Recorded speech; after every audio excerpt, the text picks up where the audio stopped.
اللہ اللہ اللہ اللہ اللہ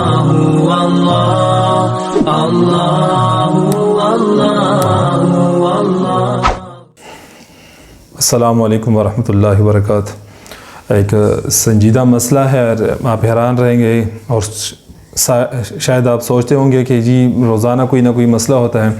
لیکن یقین جانیں کہ میں آج جس مسئلے پر گفتگو کرنے والا ہوں میں اس کو سیریس سمجھتا ہوں، میں بہت زیادہ سنجیدہ سمجھتا ہوں، اور میرا یہ خیال ہے اگر اس کو حل نہ کیا گیا،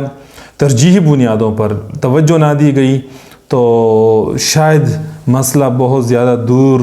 چلا جائے، بہت گمبھیر ہو جائے۔ اور وہ مسئلہ کیا ہے؟ آج کل کے مدارس کے نوجوانوں میں، مدارس کے طلباء میں وہ خودرائی پیدا ہو گئی ہے، خودبینی، خودرائی، تنقیص، علماء کی تنقیص، جو کہ میں سمجھتا ہوں کہ بہت سیریس سنجیدہ مسئلہ ہے، اور ہمارے علماء کرام کو اس طرف توجہ دینی چاہیے۔ میں نے دیکھا، کئی مرتبہ دیکھا، سنا، لوگوں سے باتیں کی، ینگ جنریشن سے، جو کہ مختلف درجوں میں، مختلف کلاسز میں پڑھتے، جو کہ فراغت بھی ان کی نہیں ہوئی، تو ان لوگوں کو میں نے دیکھا کہ وہ اپنے بڑوں پر تنقید کرتے ہیں۔ اس دن ہم ایک جگہ بیٹھے تھے تو کسی دعوت میں ایک ینگ لڑکا، جس کے ساتھ وہ مفتی کے لاہے کے سابق کے لگ جاتے، تخصص 1-2 سال میں تخصص کر لیتے ہیں، تو وہ لڑکا کہنے لگا کہ فلاں پاکستان کے ایک بہت بڑے نامور عالم کا نام لے کے کہ وہ بندہ تو ایجنسیوں کے لیے کام کرتا ہے، اور ایسا بول رہا تھا، وہ اس انداز سے بول رہا تھا کہ شاید اگر وہاں کوئی اور جوان ہوتے تو ان کی بات پر یقین کر لیتے۔ پھر میں نے ان کے ساتھی کو بتایا کہ جی ان کو سمجھائے کہ اپنے اکابر پر اعتماد کرے، اپنے بڑوں پر اعتماد کرے، ان کی جو زندگیاں گزر گئی تو ایسی نہیں گزری، الحمدللہ یہ ہمارے اکابر کے سائے میں گزری ان کی زندگیاں، اور ان کا اعتماد تھا ان لوگوں پر۔ تو انہوں نے ایسی بات کی کہ جی ایجنسیوں کے لیے کام کرتا ہے۔ اس طرح نوجوان میں دیکھتے رہتا ہوں کہ کہتے ہیں کہ جی فلاں مفتی صاحب اس مسئلے میں غلط ہے، وہ ٹھیک نہیں ہے، اور یہ جو ہے کوئی کہتا ہے کہ وہ جہاد نہیں مانتا، کوئی کہتا ہے وہ تبلیغ کو نہیں مانتا، کوئی کہتا ہے کہ یہ کرتا ہے وہ کرتا ہے۔ تو ایک عجیب تنقیص اور خودرائی کا جو ہے مزاج ہے مدارس میں، اہل مدارس میں۔ تو میں سمجھتا ہوں کہ بہت گمبھیر مسئلہ ہے، اگر ان چیزوں کو حل نہ کیا گیا تو شاید آگے 5-6 سال 10 سال میں مسائل ایسے حل ہو جائیں گے کہ مختلف جس طرح فرقہ واریت ہے، گروپ بندیاں ہے، وہ پیدا ہو جائے گی، بڑوں پر سے اعتماد اٹھ جائے گا، اور اپنی بات پھر لوگ کہیں گے۔ اور آج کل بھی میں تو دیکھتا ہوں، شاید آپ کو یقیناً نظر آیا ہوگا، ہر عالم پسند کرتا ہے، میں ہر عالم کی بات تو نہیں کرتا، خیر مجھے نہیں کہنا چاہیے، لیکن اکثر لوگ یہ پسند کرتے ہیں کہ ان کے آگے پیچھے 2-3 بندے ہوں، اور بس ان کو حضرت جی کہے، مولانا صاحب کہے، مفتی صاحب کہے، اور وہ کافی ہے، اور وہ 2-3-4 بندے ان کے یس مین ہو، یہ جو کہے اور وہ کہے کہ جی آپ حضرت ٹھیک فرماتے ہیں۔ تو یہی مزاج ختم ہونا چاہیے۔ یہاں پہ ابو الحسن علی ندوی رحمۃ اللہ علیہ کی بات مجھے یاد آتی ہے کہ انہوں نے ان کے کتاب میں پڑھا میں نے کہ اگر آپ کامیابی چاہتے ہیں اور گمراہی سے خود کو بچانا چاہتے ہیں تو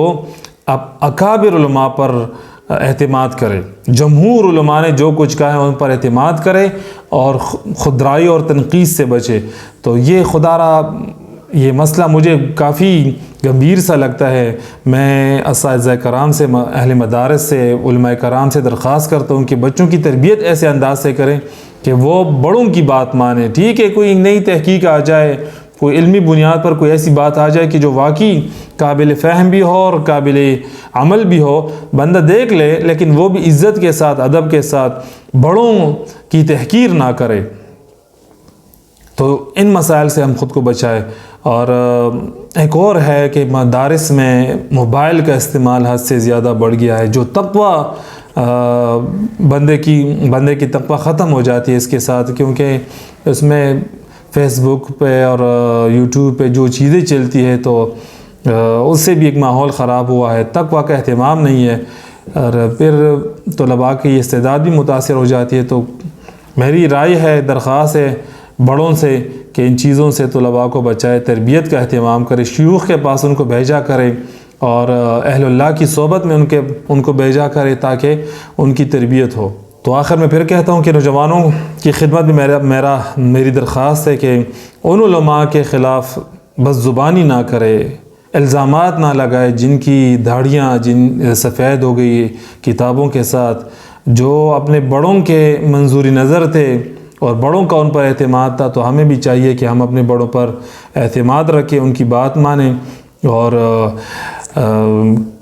ان کے کاموں کو اپنے ہاتھ میں نہ لیں، ان پر اعتماد کریں۔ انشاءاللہ کافی ہمارے مسائل حل ہو جائیں گے۔ اللہ تعالیٰ ہم سب کو عمل کرنے کی توفیق عطا فرمائیں، اور اگر یہ نہیں کریں گے تو شاید ہم غیروں کے ہاتھ میں استعمال ہو جائے۔ میں یہاں پہ ایک اور بات بتاؤں، میں تو بات ختم کر رہا تھا لیکن ایک اور بات بتاؤں، جو تاریخ آپ دیکھ لیں، سقوط اندلس دیکھ کے اندلس، اس طرح سقوط بغداد دیکھ لیں، مغل تاریخ دیکھ لیں، اور بھی کافی ہے جو کہ جہاں اس زمانے کی تاریخ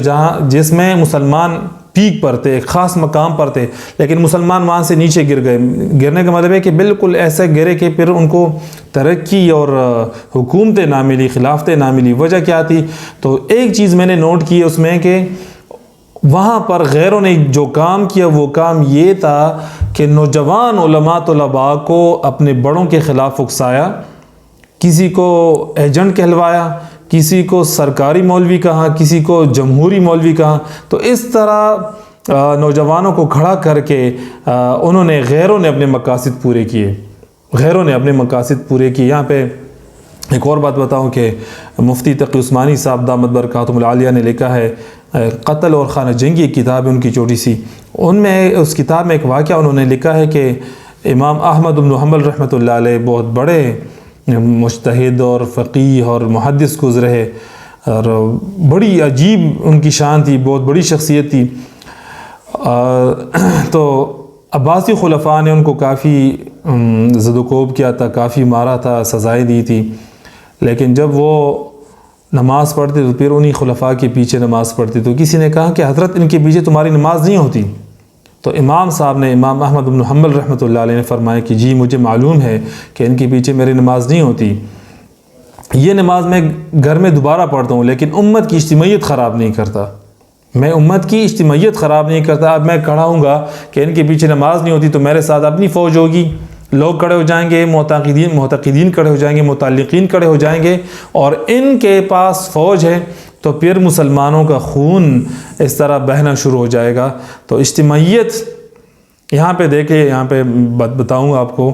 کہ بڑوں کی بات ہم مانیں، ان حضرات سے ہم سبق لے لیں اور اپنے بڑوں کی قدر کریں اور ان کے علم سے ہم کچھ حاصل کریں، خودرائی اور تنقید سے خود کو بچائے۔ جزاکم اللہ خیر، السلام علیکم۔ اللہ اللہ اللہ اللہ اللہ